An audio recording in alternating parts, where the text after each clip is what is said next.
Გადმოგწევთ საუბრებს ქრისტიანული ლიტერატურის ისტორიიდან, განვიხილავთ იმ ერთ-ერთ უაღრესად რთულად გადმოსაცემ თემას, რაც გულისხმობს ნესტორის მწვალებლობის მხილებას და დამხობას ეკლესიის მამათა მიერ.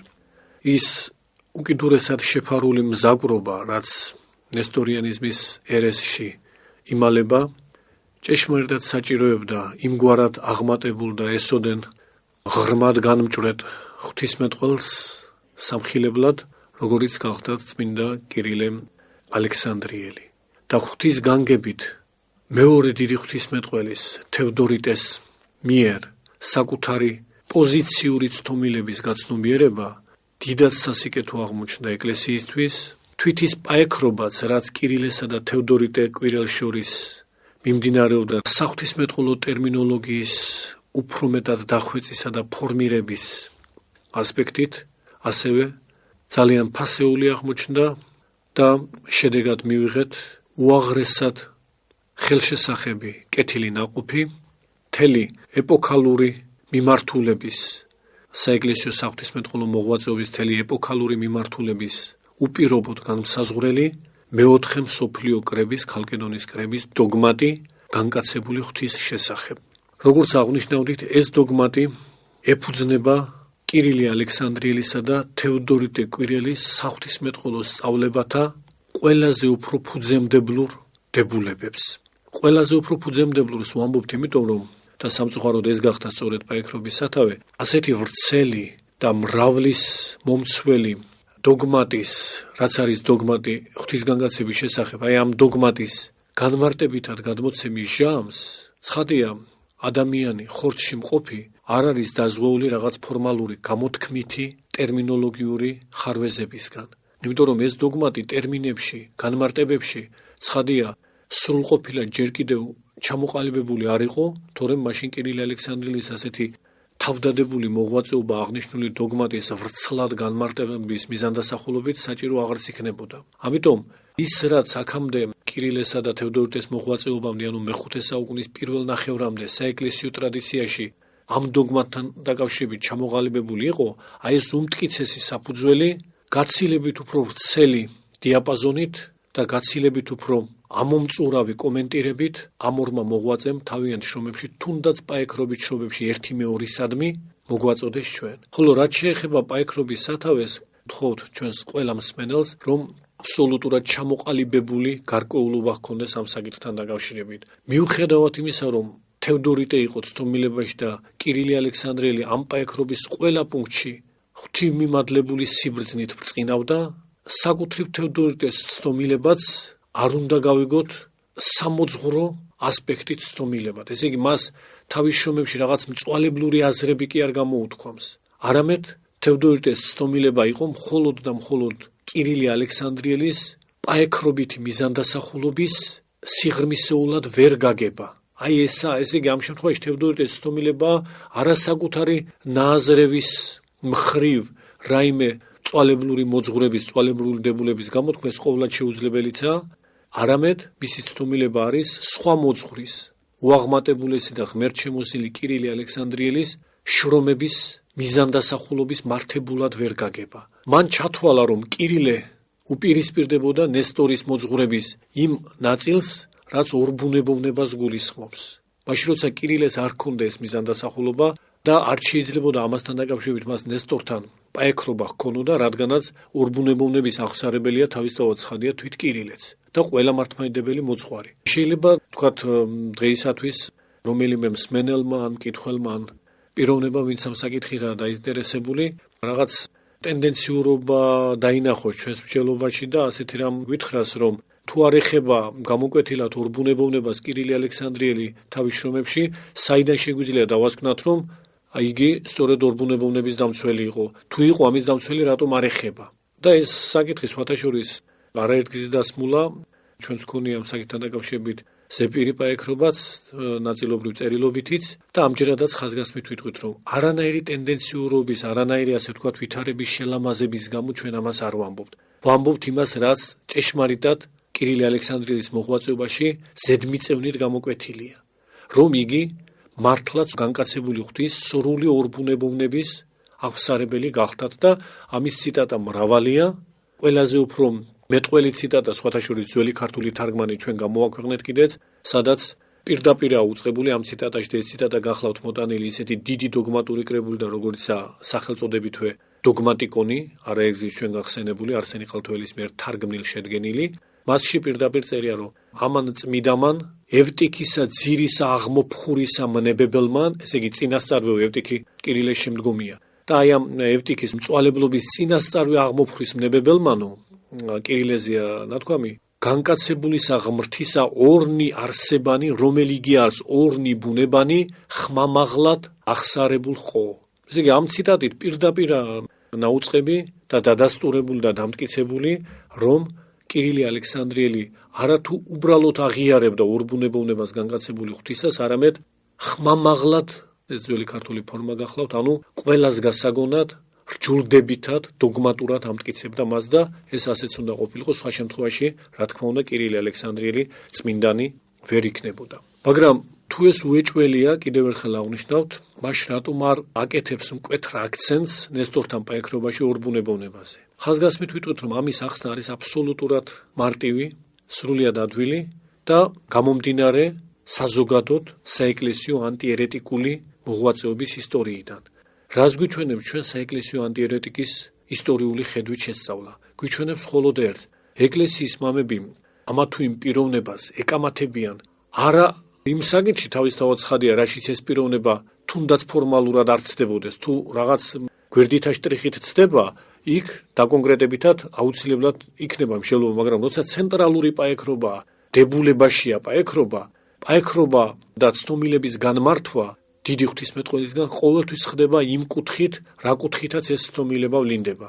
ნესტორი, რომელიც ფორმალურად მაინც აღიარებდა ორბუნებოვნებას, ცხადია ამ აღიარებით თან ხვდება კირილი ალექსანდრიელის მოძღვრებას განკაცებული ღვთის ორბუნებოვნების შესახებ. ამაში არაა ის ცნობილება, რაც კირილი ალექსანდრიელის ნესტორისადმი დაპირისპირებას განაპირობებს. ცნობილება არის იმაში, რომ ნესტორი განკაცებული ღვთის ორბუნებოვნებას ამავე დროს ორპიროვნულობად აღიქვამს, ორპიროვნულობასთან აიგივებს. აღიარებს რა განკაცებული ღვთის ორბუნებას, ნესტორი ამავე დროს აღიარებს ამ ორი ბუნების ორპიროვნებას, რომ ერთია ძე ღვთისა, საღვთო ბუნებით და მეორეა ძე კაცისა, კაცობრივი ბუნებით და რომ არა მხოლოდ ორი ბუნების შეერთება მოხდა განკაცებისას ნესტორის ცრუსავლების მიხედვით, არამედ მოხდა ორი პიროვნების შეერთება, ღმერთ პიროვნებისა, ძე ღმერთისა და ადამიან პიროვნებისა, კაც იესოსი. აი ეს მხარე, რომ განკაცება არა მხოლოდ ორი ბუნების, ღმრთებისა და კაცების შეერთება, არამედ ორი პიროვნებისაც, ორი პიროვნების შეერთების შესახებ მოძღვრება გახლავთ სწორედ უკიდურესი ცნობილება და რაც ცნობილება იმის აღმოფხვრას ისახავს კირილი ალექსანდრიელი მიზნად. თქვათ იგივე ნესტორი სხვა შემთხვევაში მკვეთრად ხაზს უსვამს იმას, რომ ადამიანური ბუნების თვისებები განკაცებისას სრულად არის დაცული და შენარჩუნებული. ცხადია ეს მართებული სწავლებაა და შესაბამისად ამ საკითხს არც განიხილავს კირილე, იმიტომ რომ ეს არ დგას დღის წესრიგში, ეს არაა პაექრობის თემა. მიუხედავად იმისა, რომ ორბუნებოვნების საკითხი პაექრობის თემა არ იყო კირილესთვის, ის სხვადასხვა შემთხვევაში ამ თემას ეხება და არაიშვიათად სრულიად მკვეთრად და არანაკლები პრეციზულობითა და ზედმიწევნითობით, ვიდრე ამას თევდორ დეკვირელი აკეთებს, ისიც ორბუნებოვნების დოგმას თავისთავად ცხადია, ყოვლად ბრწყინვალედ აყალიბებს და გვიდგენს ჩვენ. მაგრამ ესაა მისთვის ამ შემთხვევაში უბრალოდ ძირითადი საპოლემიკო საკითხის განმარტების მიზანდასახულობით მოხმობილი ეს ორბუნებოვნების საკითხი. ამის ფონზე თუ რამდენად შეუთავსებელია ორპიროვნულობის დაშვება განკაცებისას, აი ამის წარმოჩენა არის მიზანდასახულობა კირილესი და შესაბამისად ის ძირითადად და უმთავრესად ეხება სწორედ იმ ცნობილების გამომწვევ საკითხს, საპაექრო საკითხს, ორპიროვნულობის საკითხს განკაცებული ღვთისას. და ესაა, რა თქმა უნდა, წამყვანი და ამის აღმომფხრელია იგი. ისევე როგორც თქვათ შედარებით მოგვიანებით მაქსიმე აღსარებელი, როდესაც მონოთელიტებს ეპაექრება სწორედ იმ საკითხში, რაშიც არსებითი ცნობილება ჰქონდათ მათ, რომ ნება და საქმე ეს თითქოს და პიროვნული თვისებაა და არა ბუნებითი. აი ესაა მისთვის მთავარი. ის არ ეპაექრება მონოთელიტებს იმაში, რასაც მონოთელიტები მართლმადიდებლურად აღიარებდნენ, რომ დაუშვათ განკაცებული ღმერთი ორბუნებოვანია. ერთი პიროვნება ორბუნებოვანი, ეს მონოთელიტებისთვისაც დოგმატია. მაგრამ ისინი მიიჩნევდნენ, რომ ერთი პიროვნება ორბუნებოვანი, ერთი ნების მქონე, ერთი მოქმედების მქონე. ესაა ეს ასე ვთქვათ, დამატებითი პუნქტი იმ ზოგადი დებულებისა, რომ განკაცებული ღმერთი არის ორბუნებოვანი, ამის დამატებითი პუნქტი, რომ ეს ორბუნებოვანი განკაცებული ღმერთი არის ერთი ნებისა და ერთი მოქმედებისა, ეს დამატებითი პუნქტი გახლავთ სწორედ უდიდესი ცნობილება. იმიტომ რომ მართლმადიდებლური სწავლებით განკაცებული ღმერთი ორბუნებოვანი არის ორი ნებისა და ორი მოქმედებისა, რადგანაც ეკლესიური სწავლებით ნებელობა და მოქმედება ბუნებისთვისებაა და არა პიროვნებისა. პიროვნება მოქმედებს, მაგრამ მოქმედებს იმას, რა მოქმედების თვისებაც ბუნებას აქვს. პიროვნება ინებებს, რა თქმა უნდა, და ნებავს პიროვნებას, მაგრამ ნებავს ყოველთვის ის, რა ნებელობითი თვისებაც ბუნებას აქვს. ასე რომ ნებელობა, მოქმედება, როგორც რეალობა, ასე ვთქვათ, როგორც განზოგადებული რამ თვისება არის ბუნებითი და არა პიროვნული. პიროვნება ამოქმედებს ამ ბუნებით თვისებებს, რაც ამოქმედება და ნება. და შესაბამისად მაქსიმე აღსარებელი თავის პაექრობაში იმ კუთხით კი არ ეპაექრება მონოთეიტებს, თითქოს ისინი განკაცებული ერთი ღმერთის ორბუნებოვნებას უარყოფდნენ. რა თქმა უნდა, არ შეიძლება ამაში ეპაექრებოდეს, იმიტომ რომ ისინი თუნდაც ფორმალურად, მაგრამ ამას აღიარებენ. მაგრამ რასაც ისინი არ აღიარებენ და რითაც განსხვავდებიან მართლმადიდებლობისგან, რომ განკაცებული ერთპიროვანი ღმერთი, ორბუნებოვანი არის ერთი ნებისა და ერთი მოქმედებისა, ამ საკითხში ეპაექრება მათ. ისევე როგორც ხატმებრძოლთა წინააღმდეგ მოპაექრეს წმინდა იოანე დამასკელი, მოგვიანებით წმინდა თეოდორე სტუდიელი, ხატმებრძოლებს იმაში კი არ ეპაექრებიან, თქვათ რომ განკაცებული ღმერთი ორბუნებოვანი, ამას ისინიც აღიარებენ. არც იმაში ეპაექრებიან, რომ ყოვლადწმინდა სამება ერთი ღმერთია, ერთი ღმერთებაა და სამი პირი. და სხვა და სხვა, რაშიც ხატმებრძოლნი და ხატთაყვანისმცემელნი ერთ მოძღვრებას აღიარებენ. ცხადია ეპაექრება იმაში და აქცენტი აქვს იმაზე, რასაც ისინი მართლმადიდებლური სწავლებიდან ამახინჯებდნენ ხატმებრძოლნი, რომ თითქოს და ხატის თაყვანისცემა იგივე კერპის თაყვანისცემა.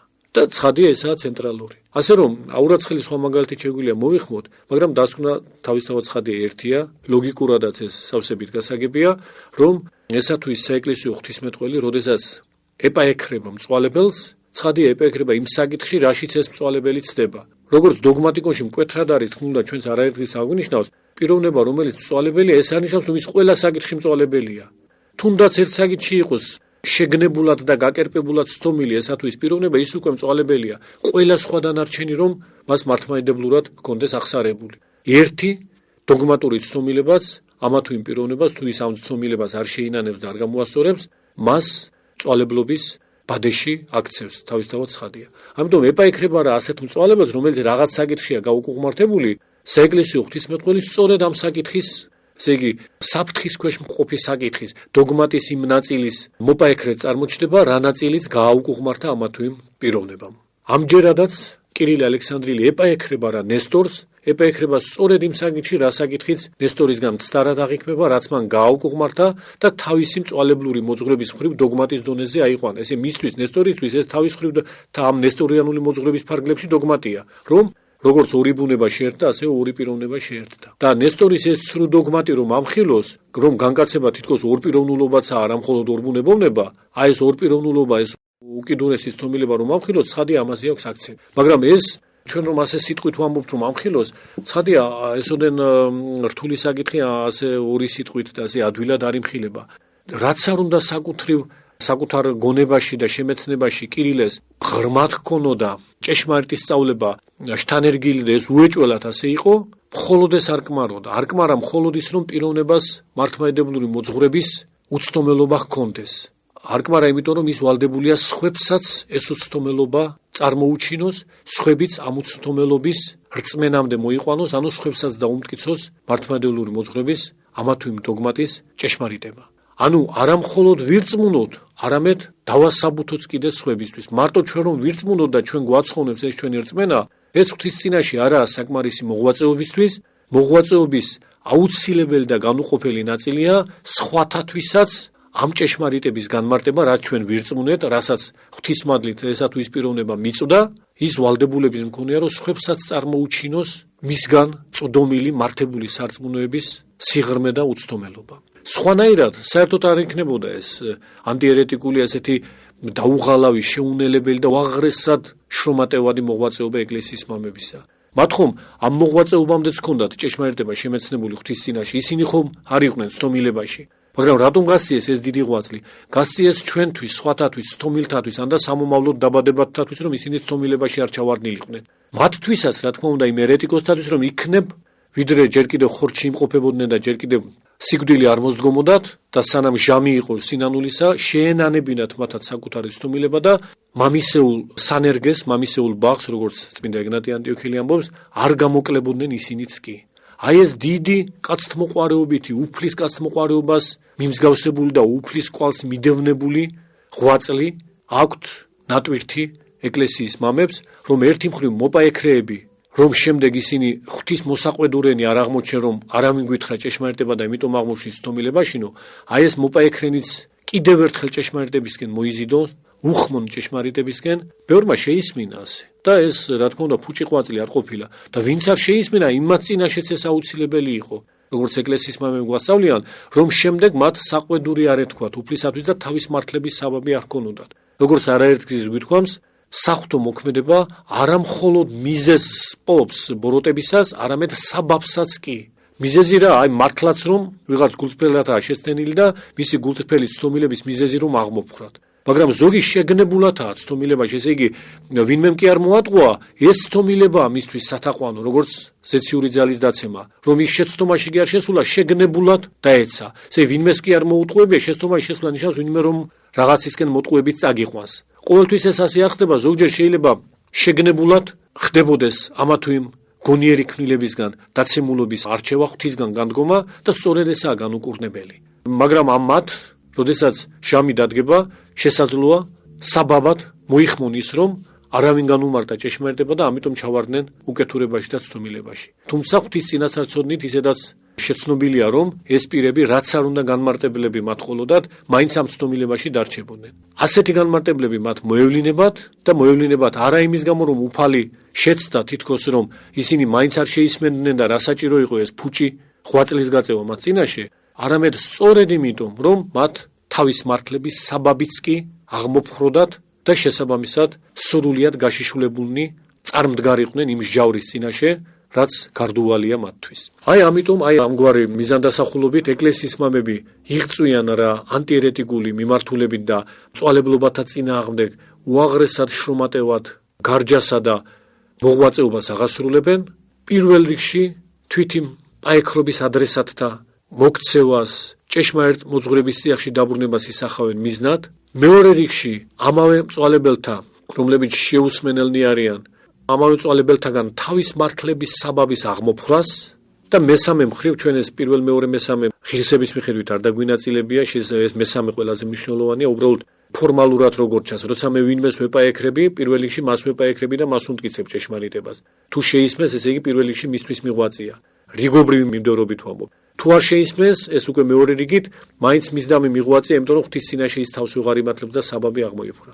მაგრამ ეს შრომა ვრცელდება და ესეთი გავრცელებითი თვალსაზრისით, ქმედებაში მიმდევრობის თვალსაზრისით მესამე რიგია უკვე მიზანდასახულობა იმისა, რომ სხვანი, მსმენელნი ჭეშმარიტების შემცნობნი გახდნენ, ვინც მეტნაკლებად უკვე იმ მწვალებლისა და ჩვენი პაექრობის ადრესატის სტომილებას იზიარებენ, უფრო რომ არ გაღრმავდნენ საკუთარ სტომილებაში და მოიქცნენ ჭეშმარიტებაზე, ისინი კი, რომლებსაც ჯერ კიდევ არ შეხებიათ სტომილების ბაცილა, უცდომელობაში შენარჩუნდნენ და ჭეშმარიტი მოძღვრება მათთვის, როგორც უმყარესი და უმტკიცესი საყრდენი ამ ცხოვრების ღელვაში გადარჩენისა და ცხონებისკენ მიმავალ ნავთსაყუდელად იქცეს.